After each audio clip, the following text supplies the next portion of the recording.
ചാനലിലേക്ക് സ്വാഗതം. ഇന്ന് നമ്മൾ ജ്യോതിഷ സംബന്ധമായിട്ട് ഒരു കൗതുകകരമായിട്ടുള്ള ഒരു ടോപ്പിക്കാണ് നമ്മൾ ഡിസ്കസ് ചെയ്യാൻ പോകുന്നത്. നിങ്ങൾക്കെല്ലാവർക്കും അറിയാമായിരിക്കാം, ജ്യോതിഷത്തിലെ നാഡീ ജ്യോതിഷം എന്ന ഒരു വകുപ്പ് അല്ലെങ്കിൽ നാഡീ ജ്യോതിഷം എന്ന് പറയുന്ന ഒരു പ്രതിഭാസമുണ്ട്. അടുത്ത കാലങ്ങളായി കുറേയധികം പോപ്പുലാരിറ്റി ലഭിച്ചതും ഒത്തിരി വിമർശനങ്ങൾ ഏറ്റുവാങ്ങേണ്ടി വന്നതുമായിട്ടുള്ളൊരു ശാഖയാണ് നാഡീ ജ്യോതിഷം. നമ്മുടെ പല സെലിബ്രിറ്റീസും അതിന് അനുകൂലമായും ചിലവരതിന് പ്രതികൂലമായും ഒക്കെ സംസാരിച്ചിരിക്കുന്ന ഒരു പ്രതിഭാസമാണ് നാഡീ ജ്യോതിഷം. ഒരു ജ്യോതിഷി എന്ന നിലയിൽ നാഡീ ജ്യോതിഷം ഞാൻ ആദ്യമായിട്ട് കാണുന്നത് ഏതാണ്ട് ഒരു 40 വർഷങ്ങൾക്ക് മുമ്പാണ്. ഇന്നത്തെ പോലെ നാഡീ ജ്യോതിഷത്തൊന്നും വലിയ പ്രചാരം ലഭിക്കാത്ത ഒരു സമയത്താണ് ഞാൻ ഈ നാഡീ ജ്യോതിഷത്തെക്കുറിച്ച് കേൾക്കുന്നതും അതിനെ അന്വേഷിക്കാനുള്ള ഒരു താല്പര്യം ജനിക്കുന്നത്. നാഡീ ജ്യോതിഷം എന്ന് കൊണ്ട് നമ്മൾ ഉദ്ദേശിക്കുന്നത്, ഏതൊരാളാണോ അവനവൻ്റെ ഭാവി അറിയാൻ ആഗ്രഹിക്കുന്നത് അവരുടെ ജാതകം ഈ നാഡീ ജ്യോതിഷത്തിൽ നിന്ന് തേടിയെടുക്കുകയാണ് ചെയ്യുന്നത്. അല്ലാതെ നമ്മൾ സാധാരണ വൈദിക ജ്യോതിഷം, അതായത് വേദിക് അസ്ട്രോളജിയിൽ നമ്മൾ ചെയ്യുന്നത് പോലെ നമ്മുടെ ജന്മസമയത്തിനനുസരിച്ചിട്ടുള്ള ഒരു ജാതകം ഉണ്ടാക്കിയിട്ട് അത് നോക്കിയിട്ട് ഫലം പറയുന്ന ഒരു രീതിയല്ല നാഡീ ജ്യോതിഷത്തിൻ്റേത്. നാഡീ ജ്യോതിഷപ്രകാരം ഈ ഭൂമുഖത്തുള്ള എല്ലാവരുടെയും ജാതകങ്ങൾ നാഡീ ജ്യോതിഷത്തിൽ എഴുതിയിട്ടുണ്ടെന്നുള്ളതാണ് വസ്തുത. അപ്പോൾ എങ്ങനെ ഇത്രയും പേരുടെ ജാതകം എഴുതാൻ പറ്റും എന്നുള്ളത് ന്യായമായൊരു ക്വസ്റ്റ്യൻ വരാം. വളരെ സിമ്പിളായിട്ടുള്ള ഒരു മറുപടിയാണ് അതിനുള്ളത്. അതായത് ഗ്രഹങ്ങളുടെ മൊത്തം മോമെൻറ്റ്സ് ഇത് ഇൻഫിനിറ്റ് അല്ല. ഇൻഫിനിറ്റ് പറഞ്ഞാൽ അതിനൊരു നിശ്ചയമുണ്ട്. ഒരു പെർട്ടിക്കുലർ കാലാവധി, വലിയൊരു കാലാവധി കഴിയുമ്പോൾ വീണ്ടും ഇതൊരു റിപ്പീറ്റീഷനാണ്. എന്ന് വെച്ചാൽ ലോകം തന്നെ ഒരു വിധത്തിൽ റിപ്പീറ്റീഷനാണ്. ഈ വാദഗതിക്ക് എത്രത്തോളം സപ്പോർട്ടേഴ്സ് ഉണ്ടാവുമെന്ന് എനിക്കറിയില്ല, പക്ഷേ ഇതൊരു വസ്തുതയാണ്. നമ്മുടെ ദൈനംദിന ജീവിതം എടുത്താൽ നോക്കിയാൽ തന്നെ നമുക്കറിയാം, ജീവിതം തന്നെ ഒരു റിപ്പീറ്റേഷനാണ്. എല്ലാ ദിവസവും ഭൂമി ഒരേ വഴിക്ക് തന്നെയാണ് കറങ്ങിക്കൊണ്ടിരിക്കുന്നത്. നമുക്ക് രാവും പകലും ഉണ്ടാവുന്നതും ക്ലൈമറ്റുകൾ വരുന്നതും ഇതിനെല്ലാം ഒരു നിയതിയുണ്ട്. ഇതെല്ലാം ഒരു ദിവസം കുറച്ചു കാലം ഒരു വിധത്തിലും അത് കഴിയുമ്പോൾ വേറൊരു വിധത്തിലും അല്ല. ഇതിനെല്ലാം ഒരു നിയതിയുണ്ട്. ഈ നിയതി പോലെ തന്നെയാണ് ഗ്രഹങ്ങളുടെ സഞ്ചാരപഥങ്ങളും. അപ്പോൾ അതുകൊണ്ട് ഇത് ഒരു പർട്ടിക്കുലർ വലിയൊരു കാലാവധിക്കകത്ത് നിന്നുകൊണ്ട് അതിനുള്ളിൽ വരുന്ന എല്ലാ ജാതകങ്ങളെയും എഴുതാനുള്ള ഒരു ചാൻസുണ്ട്. അതുതന്നെയാണ് പഴയ ഋഷീശ്വരന്മാരെ ചെയ്തു വെച്ചിരിക്കുന്നത് എന്നുള്ളതാണ് അറിയാൻ കഴിഞ്ഞതും. എന്നെ സംബന്ധിച്ചിടത്തോളം അത് ഞാൻ വളരെ അടുത്ത് ഇടപെടിയിട്ടുള്ള ഒരു ശാസ്ത്ര അല്ലെങ്കിൽ ഒരു ജ്യോതിഷ ശാഖയാണ്. ഇപ്പോൾ ഇതിൽ എങ്ങനെയാണ് ഇത് എടുക്കുന്നത് വെച്ചാൽ, വളരെ ചെറിയ കാലയളവിനുള്ള ജാതകങ്ങൾ എഴുതിയിരിക്കുകയാണ്. ഈ എഴുതിയ ജാതകങ്ങളെ ഈ വായിക്കുന്ന ആൾ തിരഞ്ഞെടുക്കുകയാണ്. ഇത് നമ്മുടെ പിൻകാലത്തെ അനുഭവങ്ങളെ നോക്കിയിട്ട് ഇത് വളരെ സയൻറ്റിഫിക്കായിട്ട് ഇൻഡെക്സ് ചെയ്തിട്ടുണ്ട്. ഈ ഓരോ ജാതകങ്ങളുടെയും ഇൻഡെക്സുകൾ കൊടുത്തിട്ടുണ്ട്. ഈ ഇൻഡെക്സിൽ വെച്ചിട്ട് ആദ്യം നമ്മളടുത്തുള്ള ചോദ്യങ്ങൾ ചോദിച്ചുകൊണ്ട് നമ്മുടെ പിൽക്കാലത്തെ കാര്യങ്ങൾ മനസ്സിലാക്കിക്കൊണ്ടാണ് ഈ നമ്മുടെ ശരിയായിട്ടുള്ള നമ്മുടെ ജാതകം തിരഞ്ഞെടുക്കുന്നത്. അതുകൊണ്ട് മാത്രമല്ല, നമ്മുടെ തമ്പ് ഇംപ്രഷൻ കൊണ്ടാണ് മിക്കവാറും എല്ലാ നാഡീ ജ്യോതിഷക്കാരും നമ്മുടെ ജാതകം തിരഞ്ഞെടുക്കുന്നത്. അപ്പോൾ ഇതുകൊണ്ട് ഒരു index, there is N index. എല്ലാ നാഡീ ജ്യോതിഷത്തിലും ഒരു ഇൻഡെക്സ് ഉണ്ടായിരിക്കും. ഈ ഇൻഡെക്സ് നോക്കിയിട്ടാണ് നമ്മൾ ശരിയായിട്ടുള്ള ജാതകം ഏതാണെന്ന് നമ്മൾ കണ്ടുപിടിക്കുന്നത്. അപ്പോൾ ഈ ഇൻഡെക്സ് കണ്ടുപിടിക്കുന്നത് നമ്മൾ ചോദ്യോത്തരം കൊണ്ട് മാത്രമല്ല. പലരും പറയാറുണ്ട്, നിങ്ങളുടെ അടുത്ത് തന്നെ എല്ലാം ചോദ്യം ചോദിച്ച് മനസ്സിലാക്കിയിട്ട് അവർ തിരിച്ച് പറയുകയാണ് എന്നുള്ള ഒരു വിമർശനം ഇതിന് ഞാൻ പലപ്പോഴും കേട്ടിട്ടുണ്ട്. അത് വെറും തെറ്റാണെന്നുള്ള എൻ്റെ അഭിപ്രായം. എൻ്റെ അനുഭവം വെച്ചിട്ട് പറയാണ്, അത് തെറ്റാണ്. കാരണം നമ്മുടെ തമ്പ് ഇംപ്രഷൻ വെച്ചിട്ടാണ് നമ്മുടെ ശരിയായിട്ടുള്ള നമ്മുടെ ഏത് വകുപ്പിൽപ്പെടുന്നതാണെന്നും ഏത് സെറ്റ് ഓഫ് ജാതകത്തിൽപ്പെടുന്നതാണെന്നും മനസ്സിലാക്കുന്നത്. അപ്പോൾ അത് മനസ്സിലാക്കി കഴിഞ്ഞ ശേഷം എക്സാക്റ്റ് ഹൊറോസ്കോപ്പ് കിട്ടാൻ വേണ്ടിയിട്ടാണ് നമ്മൾ റെഫറൻസ് നടത്തിക്കൊണ്ടിരിക്കുന്നത്. ഇങ്ങനെ നമ്മൾ എടുത്ത ജാതകത്തിൽ നമ്മുടെ കഴിഞ്ഞ കാലങ്ങളും നടക്കുന്ന സമയങ്ങളും വരാൻ പോകുന്ന കാര്യങ്ങളും പ്രഡിക്റ്റ് ചെയ്തിരിക്കുന്നതാണ് നാഡീ ജ്യോതിഷം. പലർക്കും ശരിയായ അനുഭവങ്ങളും കുറച്ച് പേർക്കെങ്കിലും ശരിയല്ലാത്ത അനുഭവങ്ങളും ഉണ്ടായിട്ടുണ്ടെന്നുള്ളത് ഉള്ളൊരു വസ്തുതയാണ്. അതിപ്പോൾ സാധാരണ പോലെ അത് ഒരു ജ്യോതിഷത്തിൻ്റെ കുഴപ്പമല്ല, ജ്യോതിഷയുടെ കുഴപ്പമാണ്.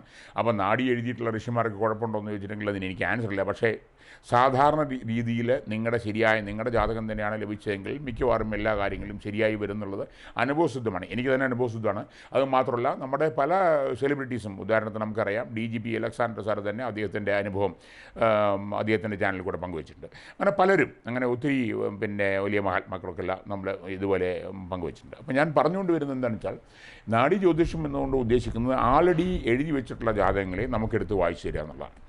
ഇതിൽ സാധാരണയായിട്ട് ഇതിലെങ്ങനെ കണ്ടുവരുന്നത് വെച്ചാൽ, പല നാഡി ജ്യോതിഷ ശാഖകളുണ്ട്. അതായത് ഇപ്പോൾ ഏത് സേജ് അല്ലെങ്കിൽ ഏത് സെയിൻ്റാണ് അത് എഴുതിയിരിക്കുന്നതിനനുസരിച്ചിട്ടാണ് ഇതിനെ നമ്മൾ പറയുന്നത്. ഉദാഹരണത്തിന് അഗസ്ത്യ മുനി എഴുതിയിട്ടുള്ള നാഡീനെ അഗസ്ത്യ നാഡിയെന്നും വസിഷ്ഠ മുനി എഴുതിയിരിക്കുന്ന നാഡീനെ വസിഷ്ഠ നാഡിയെന്നും പറയുന്നു. അങ്ങനെ എല്ലാ മുനിമാരും സപ്തഋഷികളും ഇതുപോലെ നാഡികൾ എഴുതിയിട്ടുണ്ട്. ഏറ്റവും കൂടുതൽ നാഡി പ്രചാരത്തിലുള്ളത് അഗസ്ത്യ നാഡി തന്നെയാണ്. ഒരുപക്ഷെ അഗസ്ത്യ മുനിയാണ് തമിഴ് ഭാഷയ്ക്ക് ഗ്രാമർ തന്നെ എഴുതി നോർത്ത് ഇന്ത്യൻ ആയിട്ടുള്ള ഒരു സേജ് സൗത്തിൽ വന്നിട്ട് തമിഴ് ഭാഷയ്ക്ക് തന്നെ ഗ്രാമർ എഴുതിയിട്ടുള്ള ഒരു വലിയ സേജാണ് അഗസ്ത്യ മുനി. അതുകൊണ്ടായിരിക്കാം അദ്ദേഹത്തിൻ്റെ ഏറ്റവും കൂടുതൽ നാഡി പ്രചാരമുള്ളത്. അപ്പോൾ ഇതിൽ സാധാരണയായിട്ട് നമ്മൾ ഓരോ കാര്യങ്ങൾ അറിയാൻ വേണ്ടിയിട്ട് ലഗ്നവും 12 രാശികളും അല്ലെങ്കിൽ നമ്മുടെ 12 ഭാവങ്ങളും കണക്കാക്കിയിട്ടാണ് നാഡി ജ്യോതിഷത്തിൽ കാര്യങ്ങൾ പറയുന്നത്. ലഗ്നം നമ്മുടെ പൊതുവായ കാര്യങ്ങളെക്കുറിച്ചും, 2ാം ഭാവത്തിനെക്കുറിച്ചും, നമ്മുടെ ധനം, കുടുംബം മുതലായ കാര്യങ്ങളെക്കുറിച്ചും, ഇങ്ങനെ ജ്യോതിഷത്തിൽ സാധാരണ വൈദിക ജ്യോതിഷത്തിൽ കാണുന്നത് പോലെ നമ്മൾ വിശകലനം ചെയ്യുന്ന പോലെ തന്നെയാണ് നാഡി ജ്യോതിഷത്തിലും കൈകാര്യം ചെയ്യുന്നത്. പക്ഷേ അത് വളരെ വ്യക്തമായിട്ടുള്ള കാര്യങ്ങൾ അടിസ്ഥാനമാക്കിയിട്ടാണ് പറയുന്നത്. ഇത് ഇങ്ങനെ നമ്മുടെ ഭാവി പ്രവചനം മാത്രമല്ല നാഡി ചെയ്യുന്നത്. നാഡിയിലെ ഈ 12 കാണ്ഡങ്ങൾ എന്നാണ് പറയുന്നത്. 12 ചാപ്റ്റേഴ്സ് എന്ന് പറയാം.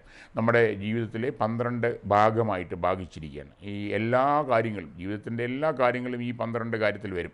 നമ്മുടെ ജ്യോതിഷത്തിലും അങ്ങനെ തന്നെയാണ് നമ്മൾ നോക്കുന്നത്. ഇപ്പോൾ ഉദാഹരണത്തിന് ഒരാളുടെ വിവാഹ ജീവിതത്തെക്കുറിച്ച് ചോദിക്കുമ്പോൾ നമ്മൾ 7ാം ഭാവം പറയും. ഒരാളുടെ ഉദ്യോഗകാര്യത്തെക്കുറിച്ച് ചോദിക്കുമ്പോൾ നമ്മൾ 10ാം ഭാവം പറയും. അത് നാഡി ജ്യോതിഷത്തിലും അതുപോലെ തന്നെയാണ്. 10ാം കാണ്ഡം എടുത്താലാണ് നമുക്ക് നമ്മുടെ ഉദ്യോഗ കാര്യങ്ങളെക്കുറിച്ച് അറിയുന്നത്. 7ാം കാണ്ഡം എടുത്താലാണ് നമുക്ക് നമ്മുടെ വിവാഹത്തെക്കുറിച്ച് അറിയുന്നത്. അത് വലിയൊരു വ്യത്യാസമൊന്നുമില്ല. അതുകൂടാതെ നാഡീ ജ്യോതിഷത്തിൽ ഒരു പരിഹാരകാണ്ഡമുണ്ട്. പരിഹാരകാണ്ഡമുണ്ട് നമ്മുടെ കർമ്മങ്ങൾ എന്തൊക്കെയാണെന്നുള്ളതും അതിന് നമ്മൾ പരിഹാരം ചെയ്യേണ്ടതെന്നും പറയുന്ന ഒരു കാണ്ഡമാണ് പരിഹാരകാണ്ഡം. അതുകൂടാതെ വളരെ ശാസ്ത്രീയം തന്നെ എനിക്ക് പറയേണ്ടി വരും, ഔഷധകാണ്ഡം എന്ന ഒരു കാണ്ഡമുണ്ട്. ഇത് പല ജ്യോതിഷികളും അല്ലെങ്കിൽ പല ജ്യോത്സ്യന്മാരും ഇപ്പോൾ കൈകാര്യം ചെയ്യാത്തൊരു കാര്യമാണ് ഈ ഔഷധകാണ്ഡം. ഔഷധകാണ്ഡം എന്ന് പറഞ്ഞാൽ, ഒരു വ്യക്തിയുടെ ജാതകം പരിശോധിച്ചിട്ട് എന്ത് അസുഖമാണ് ഈ വ്യക്തിക്ക് വരാൻ സാധ്യത എന്ന് കണക്ക് കൂട്ടിയിട്ട്, അല്ലെങ്കിൽ എന്തെങ്കിലും ഒരു അസുഖം ഉണ്ടെങ്കിൽ അതിന് സിദ്ധ ആയുർവേദ സിസ്റ്റം, ശരിക്കും സിദ്ധ സിസ്റ്റം തന്നെയാണ്. കാരണം സിദ്ധന്മാരാണ് ഈ സേജസ് എല്ലാം. അപ്പോൾ അവരുടെ സിസ്റ്റപ്രകാരമുള്ള മരുന്നുകൾ സജസ്റ്റ് ചെയ്യുന്നതാണ്. അപ്പോൾ ഈ മരുന്നുകളെ കൊണ്ട് അസുഖം മാറിയോ? എത്രയോ അസുഖങ്ങൾ മാറി എനിക്ക് വ്യക്തിപരമായിട്ടറിയാം. എൻ്റെ കേസിൽ മാത്രമല്ല, എനിക്ക് അറിയാവുന്ന ആൾക്കാരുടെയും വ്യക്തിപരമായിട്ടറിയാം. അതൊരു വലിയ കാര്യമാണ്. അതുകൊണ്ട് പണ്ട് കാലങ്ങളിലൊക്കെ ആയുർവേദ ആചാര്യന്മാരെല്ലാം ജ്യോത്സ്യന്മാരായിരുന്നു. കാരണം ആയുർവേദം നോക്കുന്നതിന് മുമ്പ് നമ്മുടെ ജാതകം നോക്കിയ ശേഷമാണ് ആയുർവേദത്തിൻ്റെ ചികിത്സ നിശ്ചയിക്കുന്നുണ്ടായിരുന്നു. ഇപ്പോഴൊന്നും ആ ഒരു സ്ഥിതി നടപ്പിലില്ല. പക്ഷേ പണ്ട് കാലത്ത് അങ്ങനെയായിരുന്നു. ഏത് ഓർഗനാണ് അല്ലെങ്കിൽ ഏത് ഭാഗത്താണ് ഇദ്ദേഹത്തിന് പ്രോബ്ലം വരാനുള്ള സാധ്യത, അത് എന്തുകൊണ്ടാണ് വരുന്നത് എന്ന് നോക്കിയായിരുന്നു ചികിത്സ. ഇതിൻ്റെ ചുവട് പിടിച്ചുകൊണ്ടായിരുന്നിരിക്കണം ഇപ്പോൾ ഈ നാഡീ ജ്യോതിഷത്തിൽ ഔഷധകാണ്ഡം എന്നുള്ള ഒരു കാണ്ഡം. അപ്പോൾ ഇങ്ങനെ അതുമുണ്ട്. ഇനി ഇത് കൂടാതെ നാഡീ ജ്യോതിഷത്തിലുള്ള ഒരു വളരെ അത്ഭുതാവഹമായിട്ടുള്ള ഒരു കാര്യമാണ് ഞാൻ പറയണം. പ്രശ്നകാണ്ഡം എന്ന ഒരു കാണ്ഡമുണ്ട്. നമുക്കറിയാം, നമ്മൾ ജാതകമില്ലാത്തൊരു വ്യക്തി ഒരു ജ്യോത്സ്യൻ്റെ അടുത്ത് പോയാൽ, എനിക്കൊരു കാര്യം അറിയണം, എൻ്റെ ഒരു സാധനം നഷ്ടപ്പെട്ടിട്ടുണ്ട്, അതെനിക്ക് കിട്ടുമോ, അത് എവിടെയാണ് എന്ന് ചോദിച്ചാൽ ജ്യോത്സ്യന് പ്രശ്നം വെച്ച് കാര്യമായിട്ടുള്ള, നല്ല ജ്യോത്സ്യനാണെങ്കിൽ കാര്യമായിട്ടുള്ള ഒരു ഡയറക്ഷൻ കൊടുക്കാൻ സാധിക്കും. ഇതിന് ഏതാണ്ട് ഇതുപോലെയുള്ള ഒരു കാര്യമാണ് പ്രശ്നകാണ്ഡം. ഒന്നും ഇല്ലാത്ത ഒരാൾക്ക് വെറുതെ ഒരാൾ അദ്ദേഹത്തിൻ്റെ ചോദ്യങ്ങൾ ചോദിക്കുന്നു. നിങ്ങൾ ചോദിച്ച സമയത്തെ മാത്രം കണക്കാക്കി, നിങ്ങൾ ചോദിച്ച സമയം മാത്രം കണക്കാക്കി അദ്ദേഹം ഒരു പ്രശ്നമെടുക്കുന്നു. പ്രശ്നം എന്ന് പറഞ്ഞാൽ ആ സമയത്തുള്ള ഗ്രഹനില എടുക്കുന്നു. അതിൽ നേരത്തെ തന്നെ എഴുതി വെച്ചാണ്. അത് വായിച്ചാൽ നിങ്ങൾ ചോദിച്ച ചോദ്യത്തിന് ഉത്തരമുണ്ടെന്നുള്ളതാണ്. ഇതെവിടെയും ആരെയും പറ്റിക്കുന്ന കാര്യങ്ങളൊന്നുമല്ല. വളരെ വ്യക്തമായിട്ട് എനിക്ക് തമിഴ് വായിക്കാനും അറിയാം. ഞാൻ തമിഴിൻ്റെ ഓല കണ്ടിട്ടുണ്ട്. അപ്പോൾ ഇത് വളരെ വ്യക്തമായിട്ട് അവർ പറഞ്ഞു തരുന്നു ഇങ്ങനെയാണെന്നുള്ളത്. എത്രത്തോളം ശരിയാണ്? കുറേ അനുഭവങ്ങൾ കുറേയധികം എല്ലാ കാര്യങ്ങളും കുറേയധികം ശരിയാണ്. എന്ന് വെച്ചാൽ 100% ശരിയാണെന്ന് ചോദിച്ചിട്ടുണ്ടെങ്കിൽ ലോകത്തിൽ 100%, നമ്മുടെ മെഡിക്കൽ സയൻസ് അടക്കം 100% ശരിയല്ല. അപ്പോൾ ഏത് ശാസ്ത്രത്തിനും ചെറിയ ഒരു വ്യത്യാസമുണ്ട്. ആ ഒരു വ്യത്യാസം മാത്രമേ ഇതിനുള്ളൂ. അപ്പോൾ അതുകൊണ്ട് പ്രശ്നനാഡി എന്ന് പറഞ്ഞ വലിയ ഒരു അത്ഭുതമായിട്ടുള്ള ഒരു കാര്യമാണ്. ഇനി നാഡി ജ്യോതിഷത്തിൽ ഇതല്ലാതെ വേറെ ഒരു ശാഖ കൂടിയുണ്ട്. ഇതിനെക്കുറിച്ച് വിശദമായിട്ട് ഞാൻ പിന്നീട് വരുന്ന എൻ്റെ വീഡിയോകളിൽ ഞാൻ ഇതിനെ എക്സ്പ്ലെയിൻ ചെയ്യും. പക്ഷേ ഇപ്പോൾ ജനറലായിട്ടൊരു കാര്യം പറഞ്ഞുകൊണ്ടിരിക്കുക. ഇതിൽ ജീവനാഡി എന്ന് പറഞ്ഞിട്ടുള്ള ഒരു നാഡിയുണ്ട്. ഈ ജീവനാഡി എന്ന് നമ്മൾ ഉദ്ദേശിക്കുന്നത് എന്താണെന്ന് വെച്ചാൽ, അത് നമ്മൾ ചോദിക്കുന്ന സമയത്താണ് ഈ നാഡിയിൽ ഇതിൻ്റെ ഉത്തരങ്ങൾ വന്നുകൊണ്ടിരിക്കുന്നത്. ഇതെന്താ നിങ്ങൾ കോക്ക് ആൻഡ് ബുൾ സ്റ്റോറി പറഞ്ഞുകൊണ്ടിരിക്കുകയാണോ നിങ്ങൾ എൻ്റെ അടുത്ത് ചോദിക്കാം. പക്ഷേ സത്യം അതാണ്. അതിന് തമിഴിൽ പറയുന്നത് ഉയിരെഴുത്തെന്നാണ്. ഉയിരെഴുത്തെന്ന് പറഞ്ഞാൽ ഈ അക്ഷരങ്ങൾക്ക് തന്നെ ലൈഫ് ഉണ്ടെന്ന് പറയുന്നത്. അത് അക്ഷരങ്ങൾക്ക് ലൈഫ് ഉണ്ടാവുന്ന വിധത്തിലുള്ള അക്ഷരങ്ങളാണ് അവരതിൽ പ്രയോഗിച്ചിരിക്കുന്നത്. അത് മാറിക്കൊണ്ടിരിക്കുന്നു. ഇതിങ്ങനെ വായിച്ചുകൊണ്ടിരിക്കുന്നതിൻ്റെ ഇടയിൽ അത് മറഞ്ഞു പോകുന്ന സംഭവങ്ങൾ എത്രയോ നാഡി വായനക്കാർ എൻ്റെ അടുത്ത് പറഞ്ഞിട്ടും പങ്കുവച്ചിട്ടുമുണ്ട്. ഇതൊരു നമ്മൾ കണ്ടുപിടിക്കാത്ത ഒരു ശാസ്ത്രമാണ്. അത് നമ്മളിതെല്ലാം അത്ഭുതമെന്നോ അല്ലെങ്കിൽ ഞാൻ പറയുന്നത് ഇത് എപ്പടി വിദ്യ പറയുന്നില്ല. നമ്മൾക്ക് അറിയാത്ത ഒരു മേഖലയാണ്. പക്ഷേ വളരെ അത്ഭുതാവഹമായിട്ടുള്ളൊരു മേഖലയാണ്. നാഡി ജ്യോതിഷത്തിൽ നിന്ന് ജീവിതത്തിലേക്ക് പലപ്പോഴും ആവശ്യമായിട്ടുള്ള പല ഉപദേശങ്ങളും ലഭിച്ച പലരെയും എനിക്ക് പരിചയമുണ്ട്. എനിക്ക് തന്നെ അനുഭവമുണ്ട്. പിന്നെ ഒരു വിമർശനം ഇതിന് വരുന്നത്, പലരും ഇതിൻ്റെ റെമഡി അല്ലെങ്കിൽ പരിഹാരം എന്ന് പറഞ്ഞ് വളരെയധികം വലിയ തുകകൾ വാങ്ങിക്കുക, ഇല്ലാത്ത കാര്യങ്ങളെടുത്ത് വായിക്കുക എന്നതുമായ കാര്യങ്ങളൊക്കെ ചെയ്യുന്നുണ്ടെന്നുള്ളത് എല്ലാം ശരിയായിരിക്കും. ഒന്നിനും ഞാൻ അല്ല എന്ന് പറയുന്നില്ല. നമ്മുടെ എല്ലാ ശാസ്ത്രശാഖയിലും എല്ലാ ബിസിനസ്സിലും എല്ലാ കാര്യങ്ങളിലും കള്ളനാണയങ്ങളുണ്ട്. ഈ ശാഖയിലും വളരെയധികം കള്ളനാണയങ്ങളുണ്ട്. അതുകൊണ്ട് ഇത് നമ്മൾ വിശ്വാസമുള്ളതും നമ്മൾക്ക് പറഞ്ഞ് ബോധ്യമുള്ളവരും ആയിട്ടുള്ള ആൾക്കാർ ഉള്ള ജനങ്ങളുടെ അഭിപ്രായ പ്രകാരം നമ്മൾ പോയി നോക്കുകയാണെന്ന് വെച്ചാൽ നമുക്ക് അതിന് വേണ്ടതായിട്ടുള്ള ഉപദേശങ്ങൾ ലഭിക്കുമെന്നുള്ളതാണ് എൻ്റെ ഒരു അഭിപ്രായം.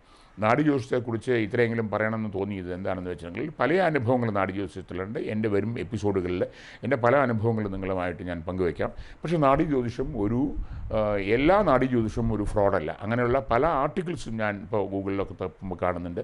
അത് അനുഭവം ഇല്ലാത്തതുകൊണ്ട് മാത്രം പറയുന്നതാണ്. എത്രയോ ഫ്രോഡുകൾ ഉണ്ടായിരിക്കാം, പക്ഷേ ഇതൊരു വലിയ ശാസ്ത്രശാഖയാണ്. നമ്മുടെ തന്നെ വളരെ ബഹുമാനിക്കത്തക്കതായിട്ടുള്ള പല വലിയ മഹാന്മാരും ഇതിനെ സപ്പോർട്ട് ചെയ്ത് പറഞ്ഞത് തന്നെ ഇതിനുള്ള ഒരു തെളിവായിട്ട് കാണുന്നുണ്ട്. അതുകൊണ്ട് നമുക്ക് ഇനി വരും എപ്പിസോഡുകളിൽ ഇതിൻ്റെ കൂടുതൽ വിശദീകരണങ്ങൾ ഞാൻ നൽകുന്നു.